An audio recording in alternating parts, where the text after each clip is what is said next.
Hey everybody, Gears here, and last few days I've been going between 120 and 150.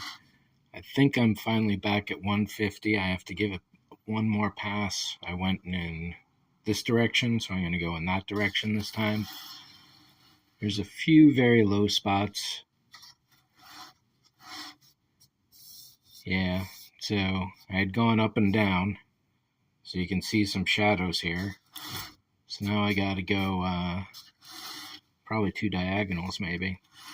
At least one more at the 150, then up to some 220 and 400, 600. This is all with the Makita so far. And for all the power that it's got, I'm surprised that it's not causing me more headaches. So I'm glad about that. But it definitely needs some another pass at 150.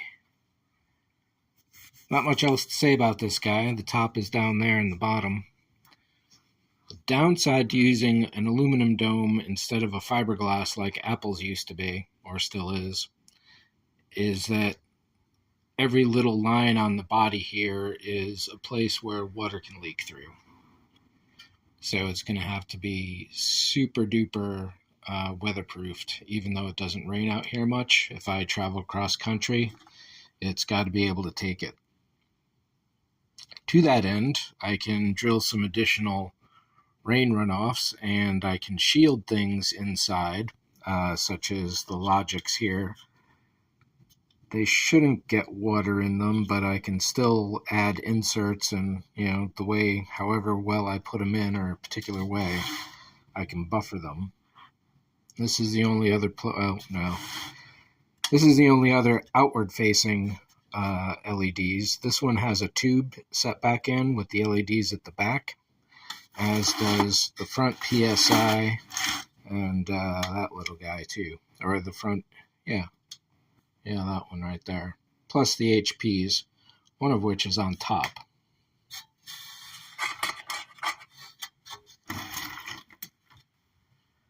So that one is going to have to be super weatherproofed, and I don't quite know how I'm going to do that at this point. Let's just pull this out here quick.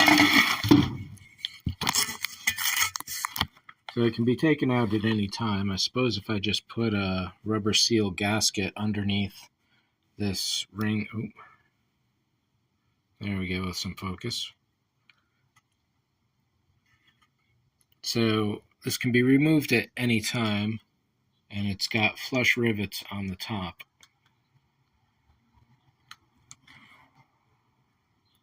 I suppose putting some rubber seal gasket around the inside of that ring and then setting it in place nice and squishy will do that. That's one point here. The next point where water gets through is through that hole opening in the front there. The HP does not fill the entire thing, so it more easily moves. So there's a back half to this ring here, and that has another hole in it through which the water would have to drain. And there's electronics in there potentially too. So that's got to be something to think about. That is a problem on Apples, but it's not as bad. And I forget why. So much for autofocus on this one. But I'm really happy with how this is coming out compared to how it was when I had initially made the mistake of wire brushing it. And in that case, I just did a small little area thinking I'd get a nice buffing, or a little more aggressive buffing than just a standard buffing. But once I damaged that little area, I had to do the whole thing, bring that all down to the same depth, and then build it all back up. So yeah, that's about it for this one. Thanks for watching. See ya.